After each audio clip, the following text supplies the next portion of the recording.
Back to the races here on Portland today. It is Derby Day as we anticipate the 143rd running of the Derby tomorrow at Churchill Downs. So we're celebrating because there's a big party in Portland out at Portland Meadows. It draws more than 1,000 people every year. So we're catching up with JT Corrales this morning, who's in charge of business operations. But you've grown up kind of in the horse racing world. Dad was a jockey. First, take us through, JT. Why is this the most exciting 2 minutes in sports? I got to tell you, I mean, as a kid watching my father race horses, I mean, it was exciting to me then, and even to this day when I see him saddle a horse or one that he owns or that I own myself, it's like I'm pacing the room. My blood is just flowing through my heart. I mean, it's you can't explain it. It's overwhelming. So hours of the adrenaline rush, but then in 2 minutes, done. Yeah, absolutely. It's still covering a long distance. It would take us far longer to cover that distance than 2 minutes. I mean, how many miles are they traveling in that 2 minutes of time, the horses? Typically, it's just, oh, you were talking about speed? Yes. In the low 30s, somewhere in the 30s, mid to low 30s, yeah. So they're trucking. Yeah, they're moving fast, yeah. So let's talk about this year's field. No clear favorite, 20 horses. And you say for the Meadows, this is a good thing when folks come to wager on the race. There's no clear winner. Yeah, yes. From the betting perspective, it's if you have a horse that's headed above the rest, you don't necessarily want to bet them because you're not going to be able to make money on them because the odds are not going to be favorable for you. So from the betting perspective, it's good to have an open field because then there's opportunities for money there because the odds would permit it. Usually if there is like a horse that's got the clear-cut winner, it's like you have to bet, say, $100 to win $100. Right now, like, what is the best odds? Like, who's at least close to being a favorite? Classic Empire is a 4-to-1 morning line. 4-to-1, okay. Yeah, so 4-to-1 on your bet. My problem is I would never, like, bet on the winners. I would always pick the sentimental favorite, which has to be Patch. Absolutely. So Patch is a one-eyed horse, which is makes him very unique in the field if you're looking for that feel-good story. Yeah. Well, Drew is dressed to make a wager. You look like a guy who's going to walk up the window right now. So who would you say?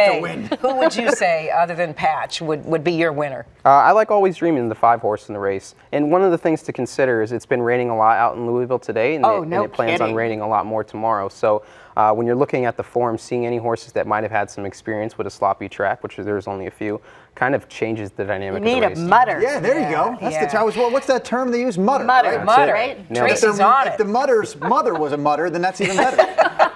You're right, though. Well, let's talk about your father, though. Your dad, the jockey who you mentioned. Jose, you grew up watching him race, and great photo here. I mean, showing the power of the horse. Talk about what you observed in his life as a jockey.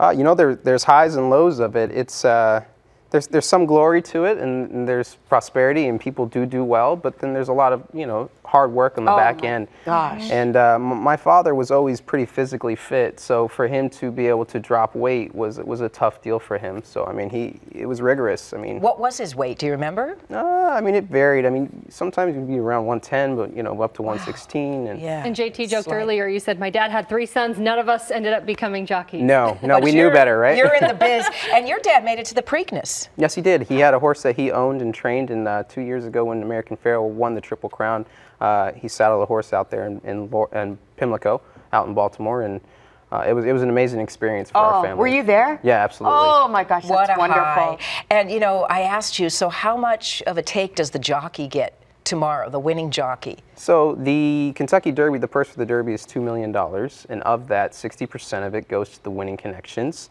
So you're talking about $1.2 million. Of that, 10% will go to the jockey. So he'll make about 120 grand. Wow. That's not enough. For one day? Yeah, well, 2 minutes.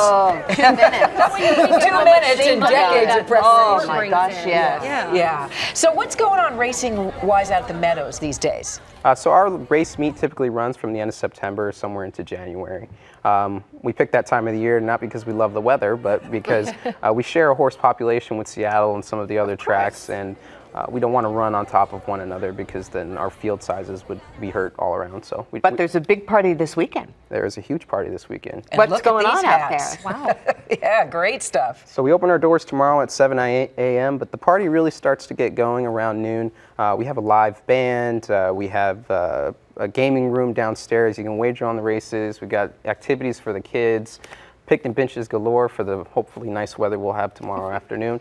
Ladies get dressed up, men get dressed up as well. We got 4 different contests for best hat. Will you have a hat on tomorrow? No hat tomorrow, I'm sorry. He's all about the hair. Right? His hair is like a hat. It's awesome. Oh, thanks. And Appreciate family friendly, you mentioned, and noon to 6, the main hours. So Portland Meadows, the biggest derby party in town. JT, thanks so much for coming by this morning. Thank you for having me. You need Appreciate a it.